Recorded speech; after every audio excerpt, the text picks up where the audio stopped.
I'm Daniel, and this is your nightly news. Tonight is April 10th, 2019. I have three stories for you tonight. One about the college admissions scandal, one about a government kidnapping list, and finally about Kim Kardashian wanting to be a lawyer. So stay tuned for all three. The first one we're going to talk about tonight is the college admissions scandal, and some of the famous people caught up in that, like Felicity Huffman and Lori Loughlin. Lori is the aunt from Full House, and Felicity was an actress from Desperate Housewives, I believe. I haven't seen that show myself. And the two are getting two very different charges, and they're also going about the case very differently. Felicity is pleading guilty to everything, and has already admitted she pleads guilty.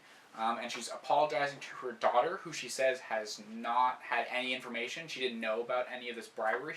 She had no idea when she got accepted into her college that there was any funny business behind it. So nothing should be directed at her. And she's apologizing to her daughter. But yes, so she's facing up to, which is probably unlikely with a pleading guilty, with a plea. She is facing up to 12 months in prison and potentially a $250,000 charge. I believe it's a bribery charge or something of that sort. But Lori Loughlin is getting a much worse deal here. She is actually also not talked to the press at all, and she's getting a similar charge as Felicity is, but on top of that, she's also getting money laundering charges, which are much more serious in the U.S. courts. So she could be facing up to 20 years for two different charges that she's getting, and on top of all the other charges, monetary, that she's going to be getting forced to pay, depending on what deals she gets with the U.S. court system.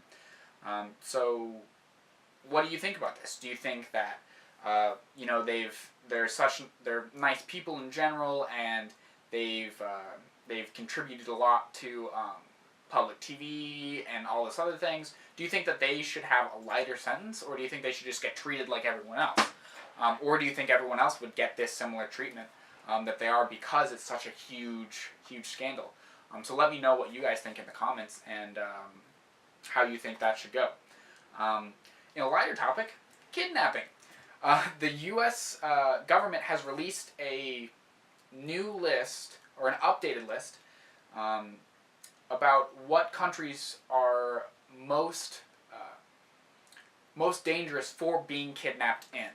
And they're marking it with a K, and you'll get that information when you're getting your passport stamped, or something about traveling to it, so that people are warned that they're more likely to get kidnapped in these countries than in other places in the world.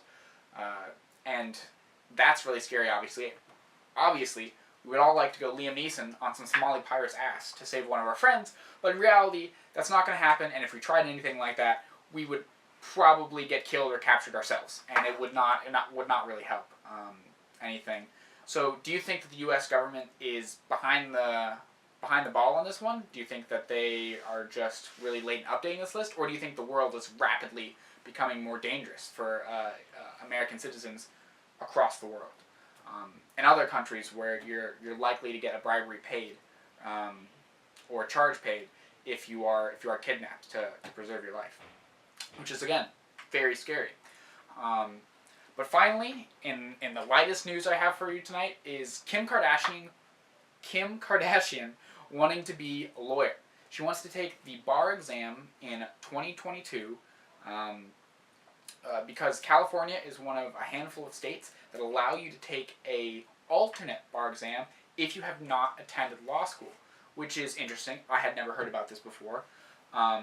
But she's apparently started a 4-year apprenticeship with a law firm in San Francisco this past summer, and she's trying to do good. She's trying to say that we should all band together and help people that have paid their dues to society, in a quote that she gave to CNN.